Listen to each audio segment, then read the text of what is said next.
Hey y'all. So let's go to Luke chapter 19. And I'm certain that we will not get through this today, but we'll come back to it. All right, so Luke chapter 19 is where we're going to go. Dustin and I jumped in nursery last week because our preschool, they didn't have any teachers. And so we jumped in. And I don't like to go through a Sunday morning in preschool or nursery without doing some kind of Bible lesson, right? So I looked through the closet and I found one of those great big books, so the kids can see, about Zacchaeus. And I love the account of Zacchaeus. And we're going to talk about all the reasons why. But first of all, let's read the scripture, okay? So this is, y'all know I'm reading from the Amplified Classic because that's my jam. And if you're new with us, that's usually what I read from, is the Amplified Classic version. Luke 19, and we're going to start at verse 1. And Jesus entered Jericho and was passing through it. And there was a man called Zacchaeus, a chief tax collector, and he was rich. And he was trying to see Jesus, the one he was, but he could not on account of the crowd, because he was small in stature. So he ran on ahead and climbed up in a sycamore tree in order to see him, for he was about to pass that way. And when Jesus reached the place, he looked up and said to him, Zacchaeus, hurry and come down, for I must stay at your house today. So he hurried and came down, and he received and welcomed him joyfully. He, being Zacchaeus, received and welcomed Jesus joyfully.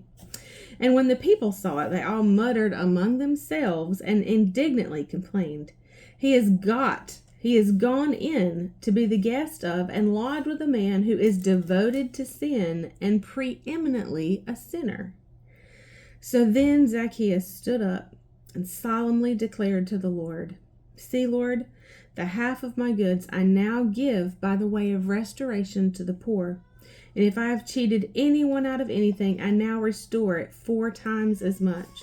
And Jesus said to him, Today is messianic and spiritual salvation come to all the members of this household, since Zacchaeus too is a real spiritual son of Abraham. For the Son of Man came to seek and save that which was lost. And then Jesus begins to teach in parables, the parables about the pounds. That's just a short 10 verses, but there's so much we're going to be able to pull out of here. And I can't tell you how many times, I know Jesus. I believe he is the Son of God. I believe that he was crucified, dead, buried, raised again, that he has forgiven my sins. But I'm going to tell you, a but negates everything. Somebody say, and I'm going to tell you, in these last months, I've still felt so lost. And so every time when I, and the psalmist, he says this. Let's just go there real fast. When I thought my foot was slipping, you, O Lord, held me up. Every time I felt like I can't do this anymore, he always somehow got my attention. Many times, I will tell you, through my husband, who words would fail me to talk about his kindness and the way in which he loves Jesus. He has been so watchful and full of care over me. And I'm grateful. But Psalm 94, verses 17, 18, and 19, and 22. Unless the Lord had been my help, I would soon have dwelt in the land where there is silence.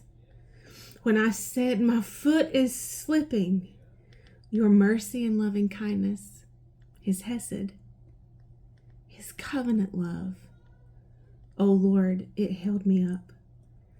And in the multitude of my anxious thoughts within me, your comforts cheer and delight my soul. Verse 22, but the Lord has become my high tower and defense, and my God, the rock of my refuge.